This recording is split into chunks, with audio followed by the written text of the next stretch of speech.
cyber criminals are like any other entrepreneurs. They see an opportunity and they grab it with both hands. They have the knowledge, they have the skills, they have the techniques, they have the equipment. They only need raw material. What is this raw material? The private information you give out to the cashless systems you confer to. The bank can use privacy to guard your private information. For instance, you might give your information to the bank, but the bank can use it as a defense from your private life. Welcome to the Great Debaters Contest. This is our Connect edition, where we seek perspectives of former debating gurus on all matters. I am Mariam Bashar. And I am Austin Yumbok. Our motion is a cashless economy leads to invasion of privacy. We see Nakuru Girls versus Anesta Precious. What do you think of Anesta Precious's argument that institutions safeguard our identity? Hence, we should adopt a cashless economy because they'll be the ones responsible for ensuring that our financial data and all our records are safe, because individually we are not able to do that by ourselves. That's a very interesting point, because a cashless economy will have credit card companies which will always keep your information. Trust me, your information is more secure, more private if they do not know. If you have your own cash, maybe under your mattress, to be honest with you, a cashless economy with credit card, it has less anonymity compared to, the other alternative. But what are you trying to hide? That's the question. Yeah, I don't know what that guy is trying to hide. Okay. What is he trying to hide? Yeah. His finances, basically the deduction, the 2 shillings deduction they remove from you, that can buy a lot. 2 shillings is an important amount that can help an individual. It hurts so much when you see a financial institution deducting finances from your account and you don't know where they're taking that money to. So I don't think they can safeguard your identity. What about when we look at it from Nakuru Girls' point of view? They say that if you have your own money, which is hard cash, you can control your expenditure and nobody will actually have any access to your records. Just recently, when I was driving with a friend to a petrol station, we went, fueled the car, and we paid via the credit card. But the funny thing is, you're supposed to put in your PIN, but then it just swiped. And we were like, why didn't the guy ask us to insert our PIN? And it just swiped and the cash came out like that. We have no idea how that happened, because it's also a shock to me. How am I just going to swipe my card like this and money just chucks out and my car is fueled and I'm good to go? Yet you did not verify it in any way, right? We just let it go. Shinina is burning. I think you need to tell the police that petrol station, because that's not legal. You can't perform a transaction without proving that it's you who's performed the transaction. I think there are 2 sides to this coin, and I support both sides, both the cashless and the other argument where you keep your own money. You don't need a credit card, you don't need M-Pesa and all that. Now, the reason why they deduct that money is because you're paying them to keep your money. Having cash is better, because do you know how much a bank removes from when you're going to, let's say, when you go to the bank, you want to go withdraw money from the teller. That's 110 shilling gone. 110. My friend, you can buy so much with 110 shillings. Actually, a packet of unga is 95 shillings. Exactly. Now imagine how many times do you have to go, and then the ATM hinders you to remove more than 40,000. So someone who wants to pay school fees for 90 has to go to the ATM every semester to remove 110 shillings. That's 990 shillings you removed per year. That's so much money. You can do so much in 990. But the advantage of it is, when I'm walking in town, I don't have to keep on walking with a handbag over here like this the whole time, because I know it's a card. If you steal it, Not everyone is that smart to go enter my PIN and remove it. So I'll know my card. Just go call the bank. Yo, my card has been stolen. Seize my account. They'll seize it there, and I'll know nothing has gone, and I'll walk comfortable in town. Now that's a disadvantage. Then not having money is another bad thing. If I keep money under the mattress, as you said, house hapa kikuja kusafisha nyumba, it's gone, and you'll just be crying, "Oh, mom, my money has gone. What can I do?" You could have taken it to the bank. And also, but the good thing about it is you can just go straight to when you need money, just pick it and you go, cause 24 hours. Yeah. Okay. I have a question. With the proposers, we're basically saying, you know what? We give out too much information. The more you swipe, the more you use your M-Pesa to pay, you're leaving your information everywhere, basically. You know, it's just like, especially places where you have to place in your PIN, you're giving people your contact information and such and all that. But there's also the issue of information sharing between banks and other financial service providers.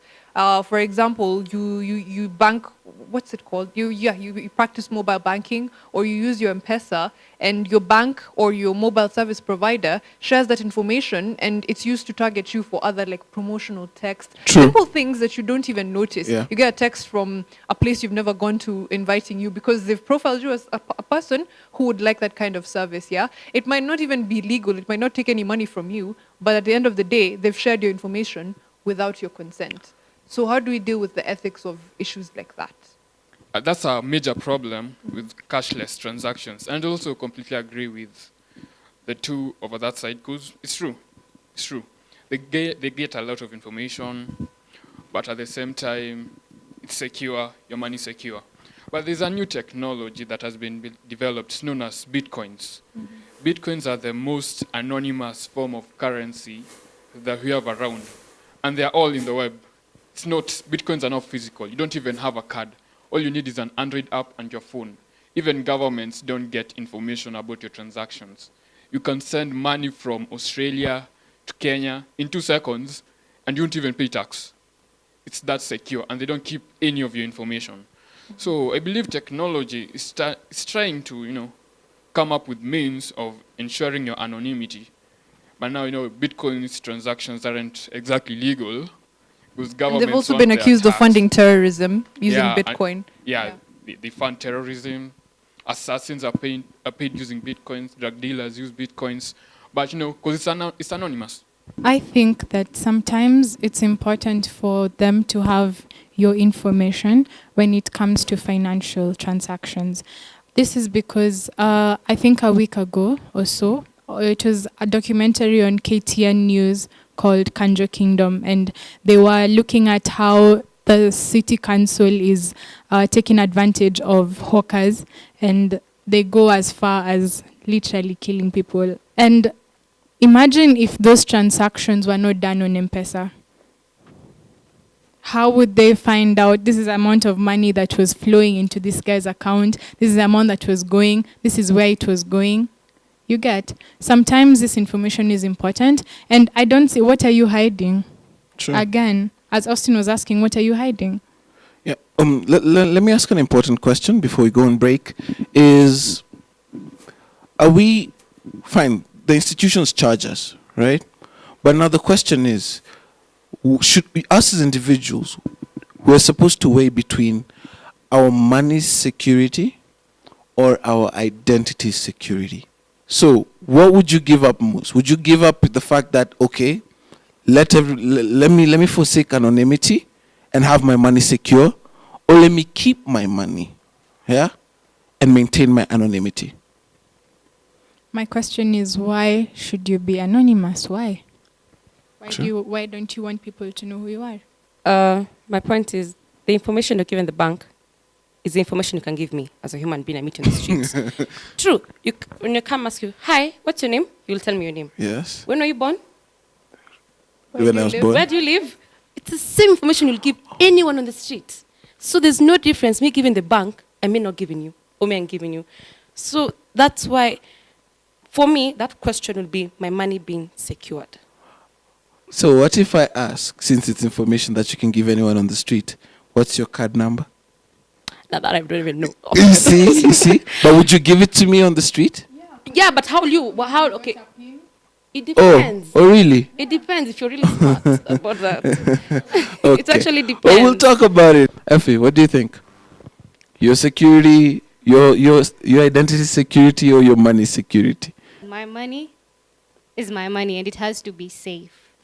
Because I work hard for that money, and I want it well secured. So basically, money and identity, money. Okay.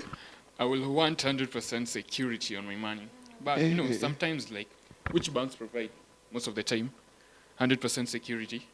But now, when it comes to anonymity, I will need to want some individuals getting information from the bank about my transactions, or how my money flows, or where I make my money from, or who I'm always paying. You know, some information is, it should be I trust the bank with it, but I will want the bank to share it. And some banks share that information. In this place, Shinina and I will ask you, what are you hiding? No one is going to look for your information unless you're suspicious. Mariam, you, final word? Your money or your identity? To a certain extent, my money, but only to a certain extent. There is still your identity. There's still some things that should remain private. It's not necessarily a matter of having anything to hide. It's just the principle of the matter. Yeah, you're not a public entity. You don't need to have your business all out in the streets. Okay. But to a certain extent, my money. Very well, thank you, and we'll see you after the break.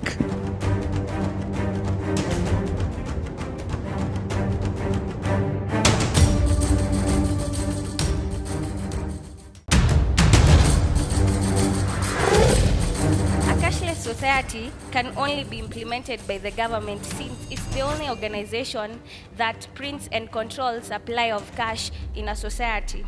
This enables the government to monitor purchases, spending habits, and also top ranked businesses, thus giving an upper hand to the matters private. Once you want to get an ATM with a bank or to have an M-Pesa account with Safaricom, you have to disclose all your information. That is principle of utmost good faith. Welcome back to GDC Connect Edition. We have the lovely panel of Shanina and Julie and Ron and Effie, of course. And we're discussing on whether cashless payments and cashless systems give our privacy or expose our privacy too much. And I know before the break, there was big controversy on whether we'd prefer to secure our money or our privacy and all that. And I want to ask, given that, what do you guys find more dangerous? A common street mugger or a hacker who could hack your bank account? Amaga. Uh-huh. Amaga. Uh-huh. Amaga. A hacker, because they have stolen more than muggers can ever do. True. Hacker, because apart from stealing from me, they could actually socially engineer my image, paint me in a bad light, you know. It's a slippery slope. But then again, why would you find a hacker more dangerous than a mugger who can take away your life and your money will just float around over there, and your important life, the life that you really love, will just be stabbed to death? So the mugger will steal my They will debit do card. anything to have what you have inside that pocket. When you take violence out of the equation, assuming it's just a pickpocket or something, hackers are so much more dangerous. But it's besides the True. point. Yeah, I would like to say one thing. To the economy, hackers are more dangerous than muggers. To the economy, they can steal 400 million and you'll never find them. But muggers, personally, they can kill you. So, sometimes it's a balance.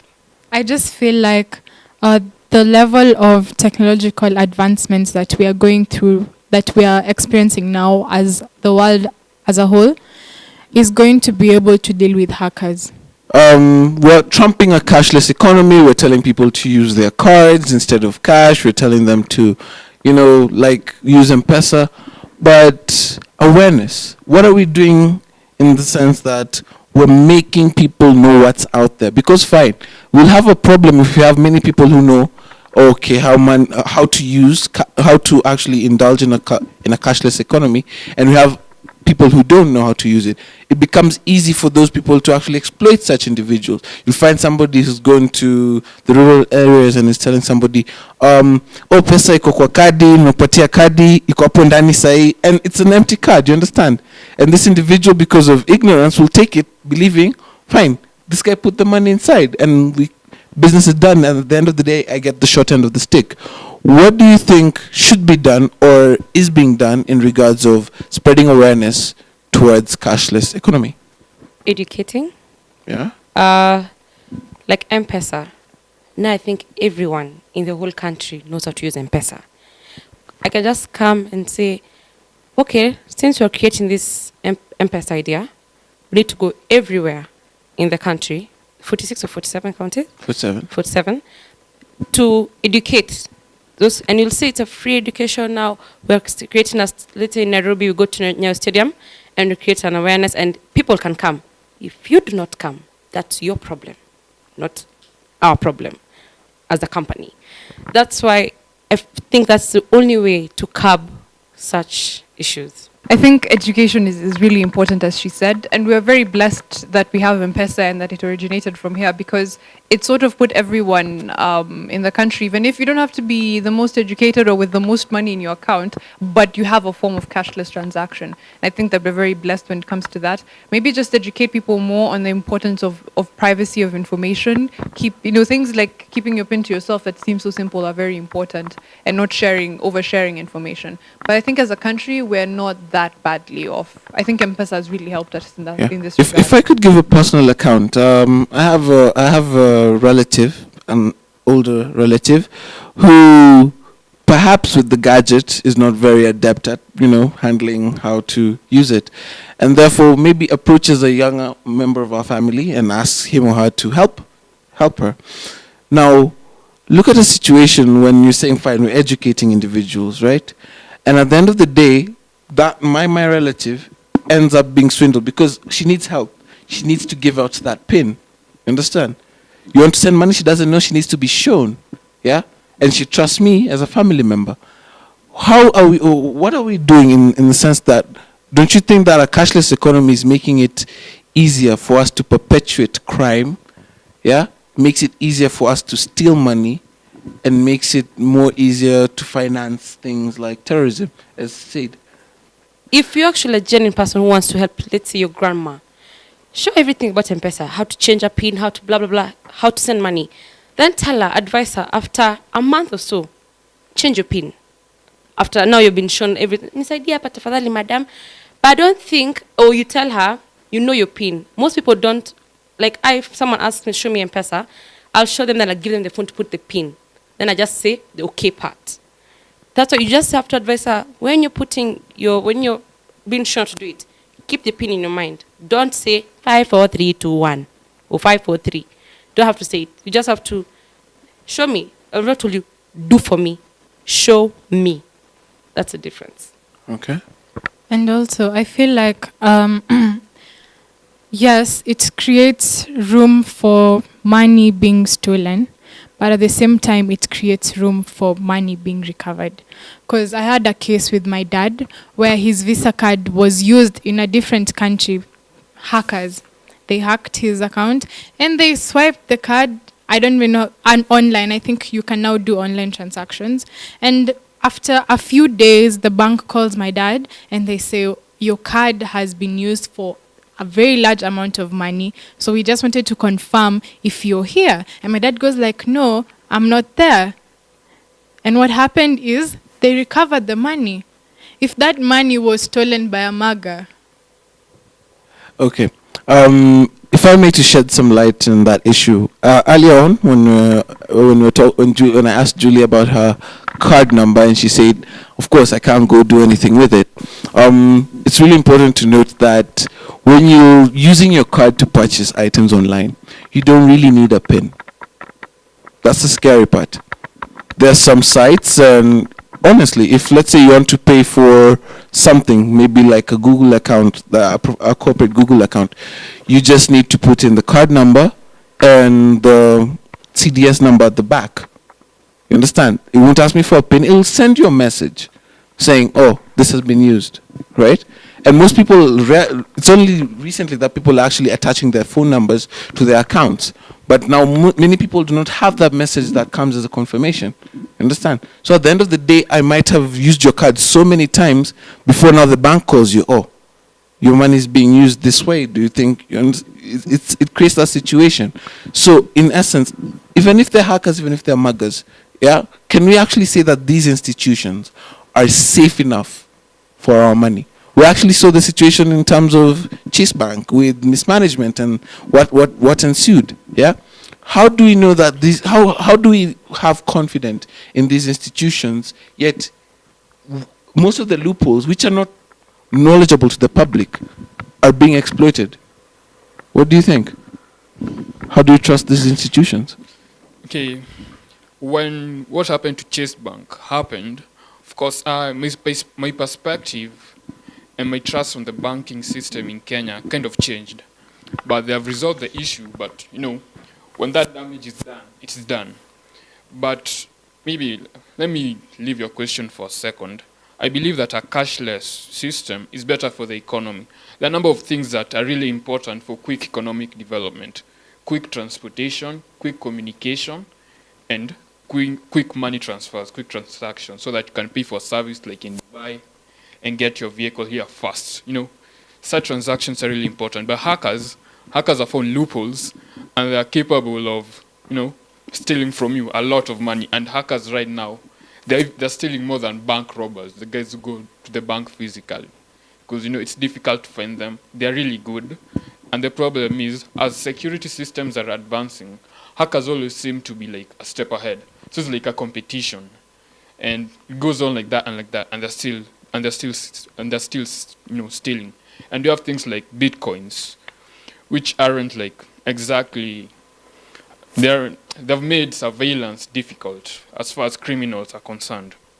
So it's a 50-50 thing. It's difficult to judge. Well, what if we to cap it off, let's talk about something that affects us directly, immediately. Do you think that having a cashless economy makes us save more, or do you think that it just influences to just swipe away all our expenses? What do you think, Effie?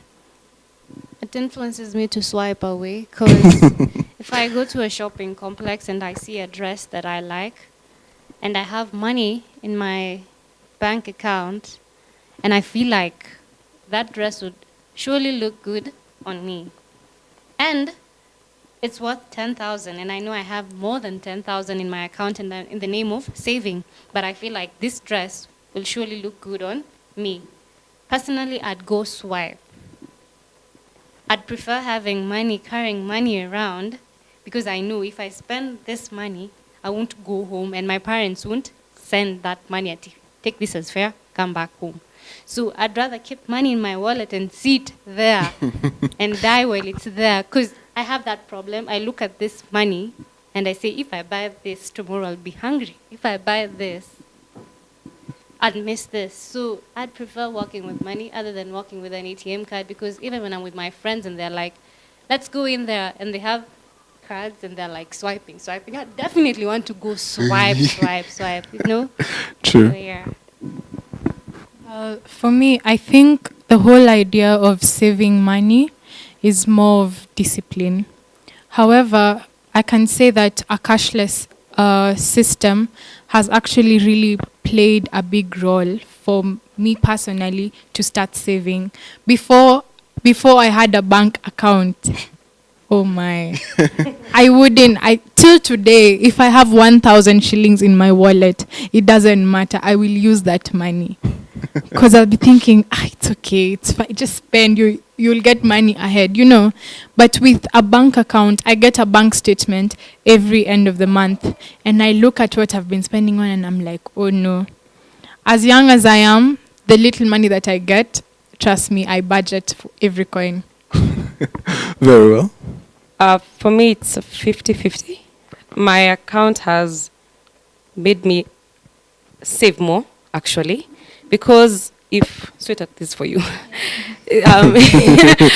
Most banks have fixed money fixed money means that you cannot swipe no matter how you want to.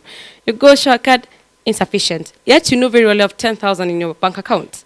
That fixed money, for those who don't understand, is I can go to a bank account and tell them, fix my 10,000. No matter what I do, it should not be opened after 7 months. In that fixed money, it earns interest. So you're actually becoming richer and saving more.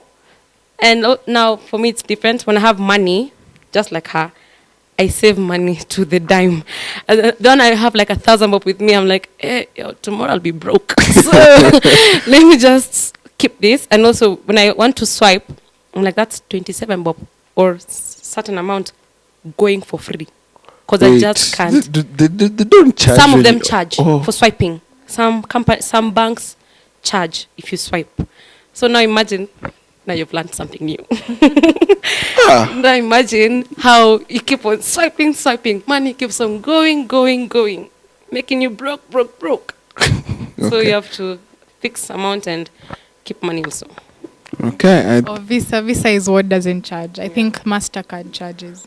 I also have a MasterCard and it doesn't charge. I have seen it. It doesn't charge. I have seen it. Okay, all right. But MasterCard, you will tell us.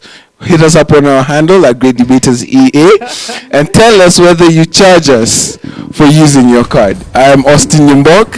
And I'm Mariam Bishar. Thank you for joining us and thank you to our panel. I'll catch us next time.